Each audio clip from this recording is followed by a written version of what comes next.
I am so tired of hearing Christians telling me, Brother Paul, I'm just so weak. And you say, well, Brother Paul, you started your sermon saying you were weak, so why can't we say it? Well, I want you to understand the phrase and the context of it. First of all, you're not weak. And I can prove it to you.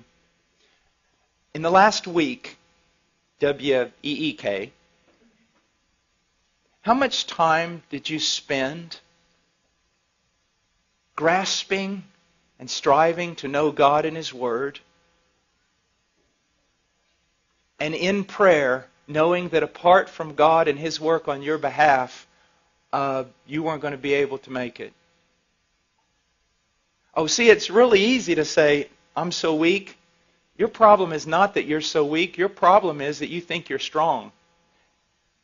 And I can prove it by just looking at your devotional life. Do you see? Our problem is not that we're too weak. Our problem is that we do not recognize our weakness.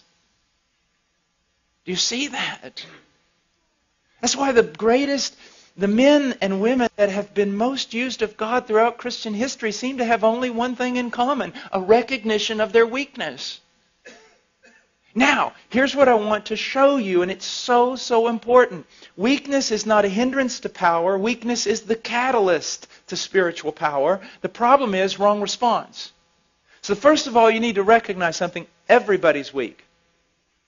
Everything that is demanded of you in the New Testament is absolutely impossible for the natural man.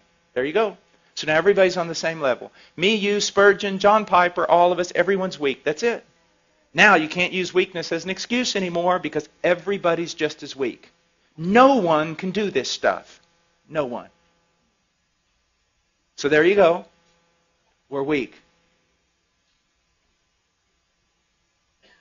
The question is, what do we do? Now, many people just mouth weakness because it's the Christian thing to say. I'm weak. Other people find it very convenient to use that phraseology. Why? Because they can use it as an excuse for their sin. Well, I'm weak. Everybody's weak.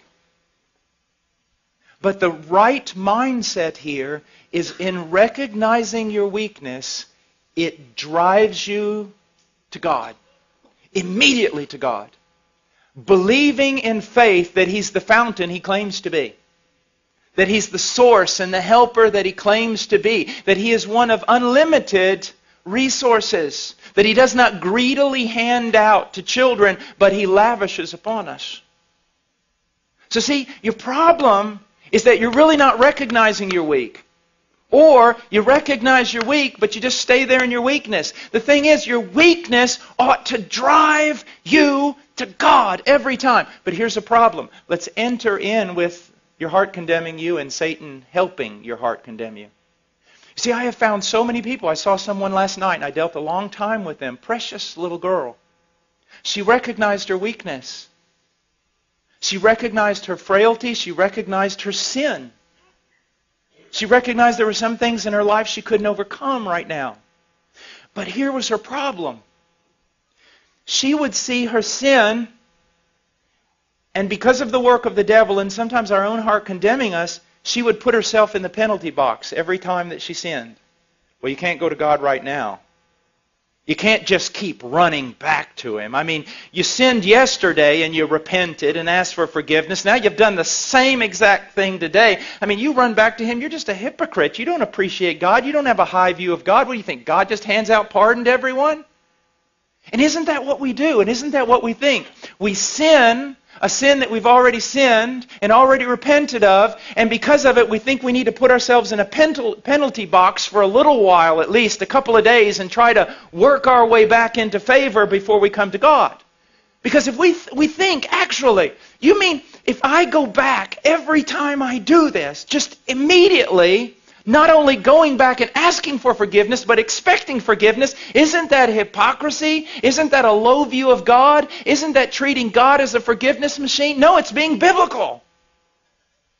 It's what poverty of spirit is supposed to do to us. Now again, I'm not preaching this, hopefully, to unconverted church people who are going to say, wow, if God's that good, I'll sin all the time and just go back and ask for forgiveness. Hopefully I'm not talking to people like that. Hopefully I'm talking to genuine Christians who really want to be something they are not yet. But when they find themselves frail and they find themselves weak and they find themselves sinning the same sin, they kind of huddle over here and wait. Maybe read their Bible a few days, pray some more, show God they're really sincere before they run over there and actually try to get some forgiveness. No!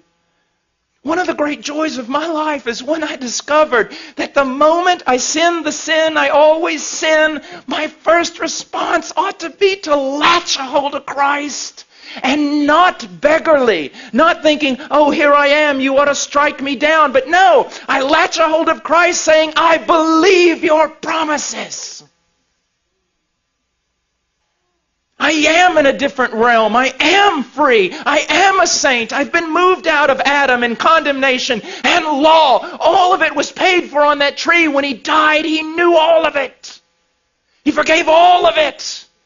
I'm free. It's absolutely spectacular.